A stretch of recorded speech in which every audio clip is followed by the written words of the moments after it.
Good afternoon, and welcome to my presentation on informal and formal assessment measures. Informal assessments are not data-driven. They are content and performance-driven. They are also used to inform instruction. Some examples of informal assessments include teacher-made assessments, which include homework and classwork, curriculum-based assessments, curriculum-related assessments, performance assessments, checklist, questionnaires, interviews, student work samples, and permanent products. Some of the pros of informal assessments include the ability to provide teachers with knowledge to guide instruction on a daily basis. Also, to help decide which students need small group instruction versus which students can work independently, or which students get advanced homework, and which students will get a review for the day. Informal assessments can also be done without a lot of planning, preparation, class time, or expense. Some other pros of informal assessments are that they are less stressful for students because students often do not realize they are undergoing an assessment. Teachers receive immediate feedback and can plan accordingly.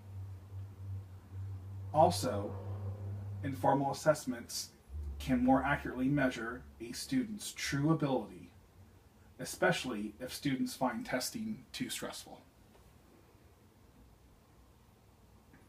Some cons of informal assessments include having a hidden prejudice or stereotype within the person administering the assessment that can influence the judgment.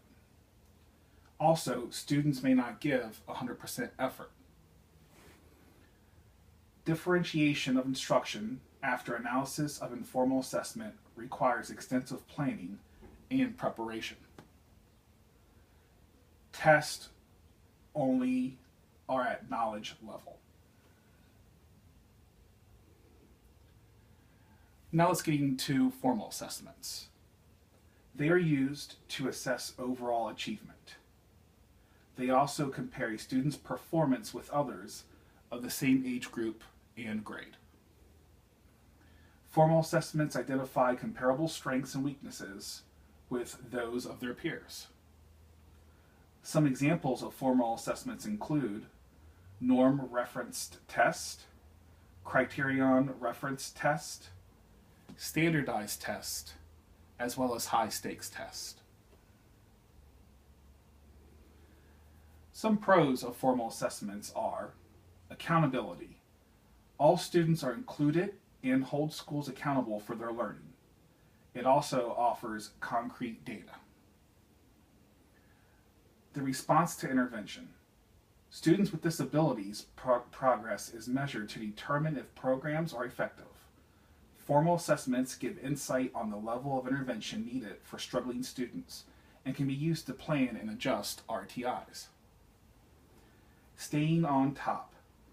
It allows students to show their knowledge and skills on challenging content or proficiency levels.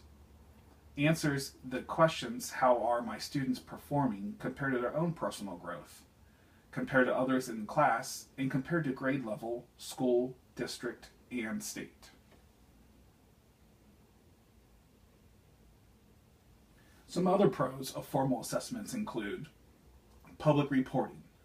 This allows students' progress to be tracked over a period of time. Continuous improvement, monitoring, and training ensure that the quality of the testing system is correct. They are designed by test specialists. Formal assessments are given and scored under a standard condition, and formal assessments limit grading errors due to the ability to machine score answers. Some cons of formal assessments include that students can become anxious during these types of testing, especially when they are unfamiliar with the examiner or the location of the exam. These types of tests can overtest students. Tests can result in a bias. Formal assessments cannot answer all achievement questions. They also take away from teaching time, and sometimes they do not access the curriculum. Here is also a list of my works cited page, which will be included as I turn in the link for this assessment. Thank you for your time and have a good afternoon.